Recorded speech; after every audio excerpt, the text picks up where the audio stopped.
मेरे आराध्य देव ब्रह्मलीन श्री गुरु महाराज के पावन चरणों में सत सत नमन, सत सत नमन। श्री गुरु महाराज की जय।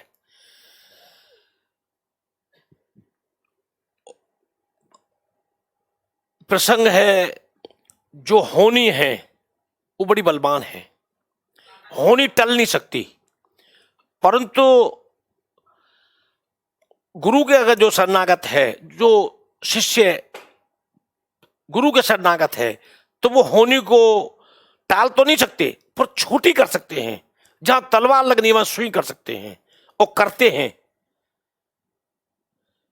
एक बार ऐसे ही एक साधु संत ने अपने एक चेले को बुलाया।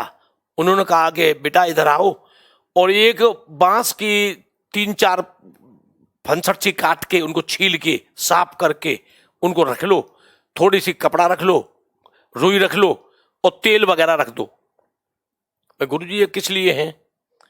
मैं बेटा अभी एक सेठ जी आने वाले हैं, उनकी धर्मपत्नी भी साथ में आएगी, एक उनका चुलबुला एक बेटा है करीब 6-7 साल का, वो आएगा, वो इस पेड़ पर चढ़ेगा, और पेड़ पर चढ़ने के बाद में वो गिरेगा, उसका हाथ टूट जाएगा।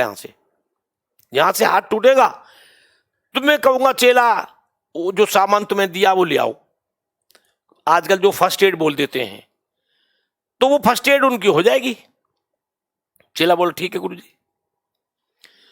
अब जो जैसे फिल्मों में रहस्य होता है, तो ऐसे ही रहस्य बन गया उसके लिए, सस्पेंस बन गया उसके लिए।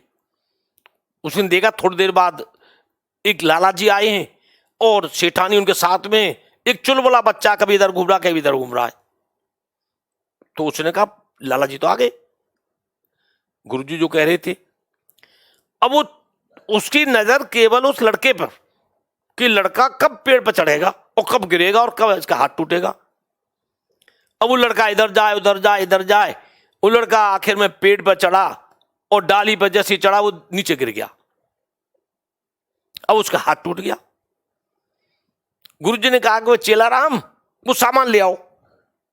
वो तो तैयार रखा था उसने, वो तुरंत वो सामान लाया। अब गुरुजी ने उसका लेप करके और फंसट सी लगा के, लकड़ी सी लगा के उनको पट्टी कर दी। सेठ जी को चाय वगैरह पिलाई, सेठ जी चले गए घर।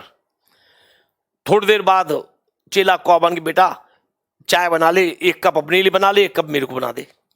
मैं गुरुजी मेरा मन नहीं है, आप पी लो। मैं चल कोई बात नहीं, मेरे लिए बना दे।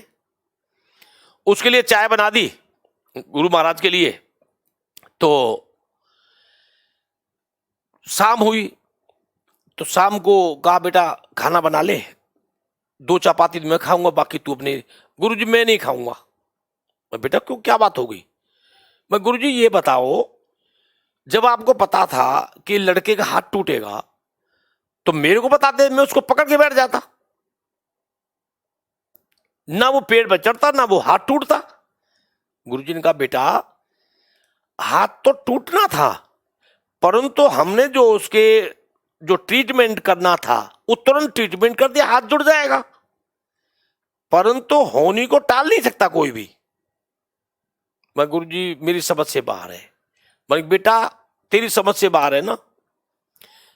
आज से 14वें दिन, आज से 14वें दिन तेरे को दिन के 12 बजे रंगजी शहर में बीच चौराहे पर फांसी पे लटकाया जाएगा।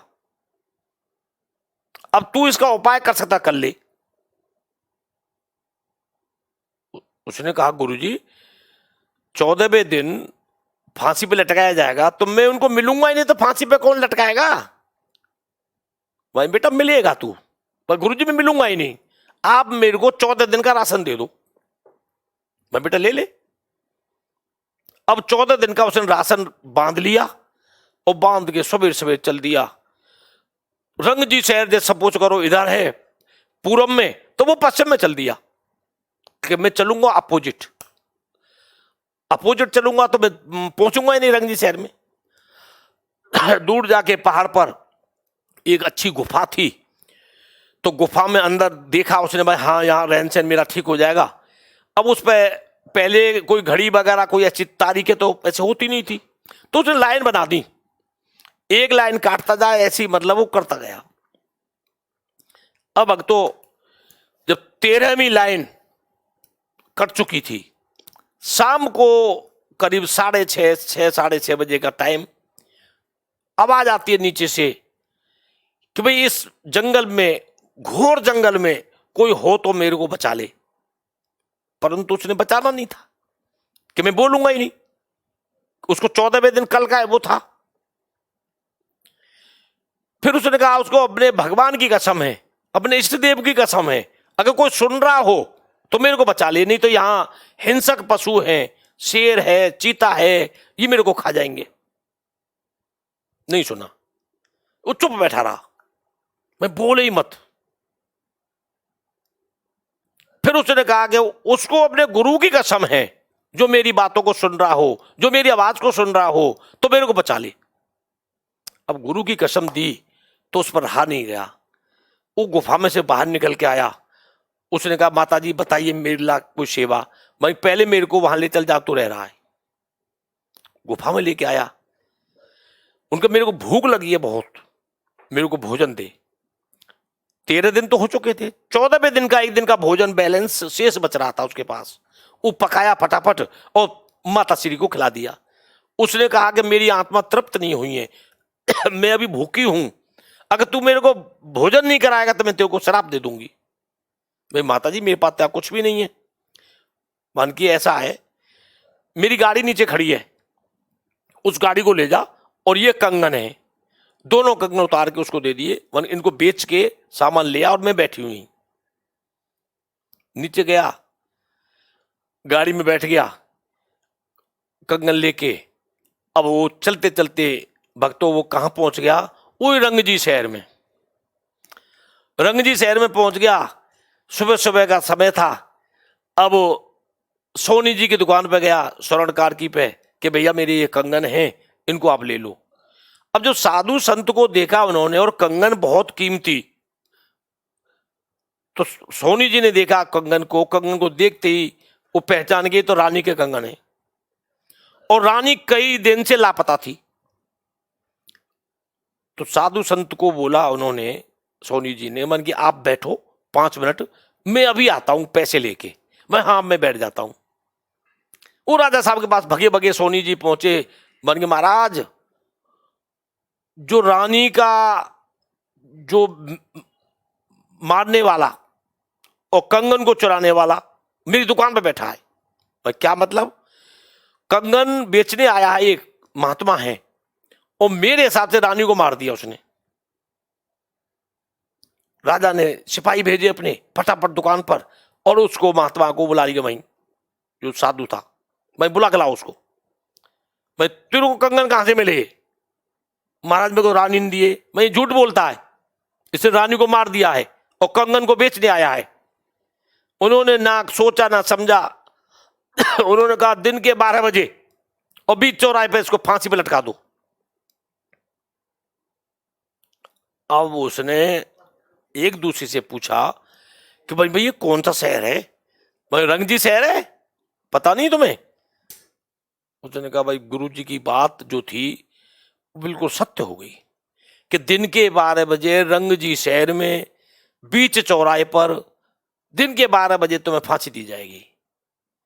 बल्कि तुम्हारी कोई अंतिम इच्छा हो तो उसको हम पूरा करेंगे। मैं महाराज मैं अपने दिल से अपने गुरु जी को याद करता हूं, वही मेरी इच्छा है, अंतिम इच्छा। उन्होंने भाव से गुरु जी को याद किया। गुरु जी वहीं पहुंच गए। राजा साहब को कहा कि राजा साहब इनको फांसी नहीं लगेगी।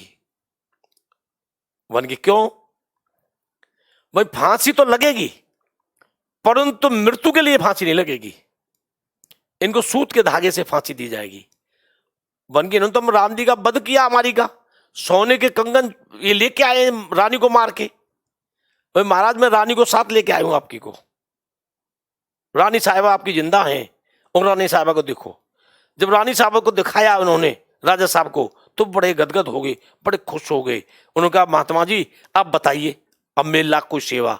वह सेवा ये है कि इनको फांसी दी जाएगी, आपकी मान प्रतिष्ठा जो है, अब ये जो प्रतिज्ञा आपने ली है वो भी पूरी होगी, क्योंकि आपने इनको दे रखा कि भाई इनको दंड है फांसी का, तो वो तो होगा ही होगा, परंतु एक सूत के कच्चे धागे से इनको फांसी दी जाएगी, जिससे फांसी का भी पूरा हो जाएगा और ये हमारे जो चेला हैं, चेला राम, वो मरेंगे भी नहीं। तो उनको भक्तों बीच चौराहे पर रंगजी शहर में उनको कच्चे सूत के धागे से फांसी दी गई, तो वो चेला राम मरे भी नहीं, फांसी भी पूरी हो गई। और हमारे गुरु महाराज की वाणी जो थी कि होनी बलवान है, क्योंकि होनी टल नहीं सकती, होनी होके रहती है, क्यों होनी तो होके ही रहनी है, वो तो कोई भी नहीं टाल सकता। परंतु उसको गुरु के जो शरणागत है उसको होनी को जो तलवार है वो छोटी सुई कर देते हैं, जो भाला लगना होता है वो छोटी सी सुई बना देते हैं। जहां बस में कोई एक्सीडेंट होना है, एक्सीडेंट तो होगा पर भक्त के आंच नहीं आएगी, उसके चोट नहीं आएगी, उसके कोई भी बाल बांका नहीं होगा। बोल जय जय श्री गुरु महाराज की। ये सब गुरु महाराज की कृपा से ही होता है। अगर जो गुरु की शरणागत है वो होनी को छोटा कर देते हैं। श्री गुरु महाराज की जय, श्री गुरु महाराज की।